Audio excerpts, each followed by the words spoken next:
ആ പിതാ ഗുരു ദൈവം എന്നാണ് നിങ്ങളെയും എന്നെയൊക്കെ കുഞ്ഞുനാൾ മുതലേ നമ്മൾ പറഞ്ഞ് പഠിച്ച കാര്യങ്ങൾ.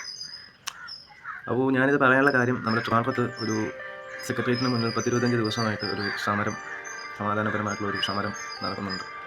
കുറച്ച് ടീച്ചർമാരും സ്റ്റുഡൻസും ചേർന്നാണ് ആ ഒരു സമരം നടത്തുന്നത്. എല്ലാവർക്കും അറിയായിരിക്കും. ഇതിനെക്കുറിച്ച് ആരും സംസാരിക്കാത്തതുകൊണ്ടാണ് ഞാൻ വന്ന് സംസാരിക്കുന്നത്. അപ്പോൾ ഇതിനകത്ത് ബന്ധപ്പെട്ട അധികാരികളില്ല, ജനപ്രതിനിധികളില്ല, ജനങ്ങളില്ല, ആരും തന്നെ അവർക്ക് സപ്പോർട്ടില്ല. അവർ ചോദിക്കുന്ന നീതി നിഷേധമായിട്ടാണ് നമ്മൾ കണക്കാക്കുന്നത്. ഒരു സിസ്റ്റം ഇവർക്കെതിരെ എന്തുകൊണ്ട് മൗനം പാലിക്കുന്നു? ഇവർ ചോദിക്കുന്ന കാര്യങ്ങൾ കേട്ട ഉടനെ എടുത്ത് കൊടുക്കണം എന്നുള്ളതല്ല എൻ്റെ വാദം. 10-25 ദിവസമായിട്ട് ഒരു സൗഹൃദ ചർച്ചയ്ക്ക് തയ്യാറാകാത്തത് എന്തെന്നാണ് ബന്ധപ്പെട്ട അധികാരികളോടുള്ള എൻ്റെ ചോദ്യം. എന്തുകൊണ്ട് സാധിക്കുന്നില്ല?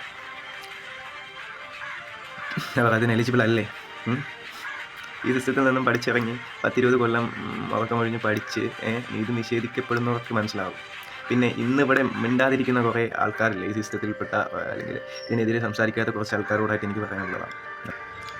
നാളെ നിങ്ങളുടെയൊക്കെ മക്കളും ഇതുപോലെ എന്താ പറയുക, റോഡിലിറങ്ങി സമരം ചെയ്യേണ്ട അവസ്ഥ വരുമ്പോഴേ നിങ്ങൾക്ക് തട്ടുള്ളൂ. സോ ഇവരോടൊക്കെ കൺവിൻസ് ചെയ്യേണ്ടിയുള്ള കാര്യങ്ങൾ എന്തിനാ ഇത്ര സമയം എടുക്കുന്നത്? 25 കൊല്ലം മുന്നേ ഉള്ള ഫ്യൂച്ചറാണ് ഞങ്ങൾക്ക് കാണിച്ചു തരാൻ പോകുന്നതെന്ന് നമ്മുടെ ചീഫ് മിനിസ്റ്ററായ ബന്ധു സാർ പറയുന്നത്. ഇതാണോ നിങ്ങളെ എനിക്ക് കാണിച്ചു തരുന്നത്? സമാധാനപരമായ ചർച്ചയ്ക്ക് എന്നും മൗനമാണ് ഉത്തരം. എനിക്ക് അറിയാത്തതുകൊണ്ട് ചോദിക്കുക. അല്ലെങ്കിൽ നാളെ ഒരാൾ ഇതിൽ നിന്നും വല്ല ജീവനോ കാര്യങ്ങളോ നഷ്ടപ്പെടുമ്പോൾ മാത്രം വന്നിരുന്ന് സംസാരിക്കാം എന്നുള്ളൊരു മെൻറ്റാലിറ്റിയാണോ ഈ സിസ്റ്റത്തിനുള്ളത്? എനിക്ക് നിങ്ങളോടൊക്കെ പറയാനുള്ളത്, ഈ സപ്പോർട്ടേഴ്സ്, ഇതൊരു കറക്റ്റായ കാര്യമാണ് എന്ന് നിങ്ങൾക്ക് തോന്നുന്നുണ്ടെങ്കിൽ മാത്രം നിങ്ങൾ സപ്പോർട്ട് ചെയ്യുക. അതിനിപ്പം ഇതാണ് എൻ്റെ ശബ്ദം. നിങ്ങൾക്ക് എന്താ ഇതിനെതിരെ ചെയ്യാൻ പറ്റുന്നത്? അത് ബന്ധപ്പെട്ട അധികാരികളിലേക്ക് എത്തും വരേക്കും ആർക്കൊക്കെ ഇതിനകത്ത് പ്രതികരിക്കാൻ കഴിയുമോ അവരെല്ലാം ദയവായി പ്രതികരിക്കണം.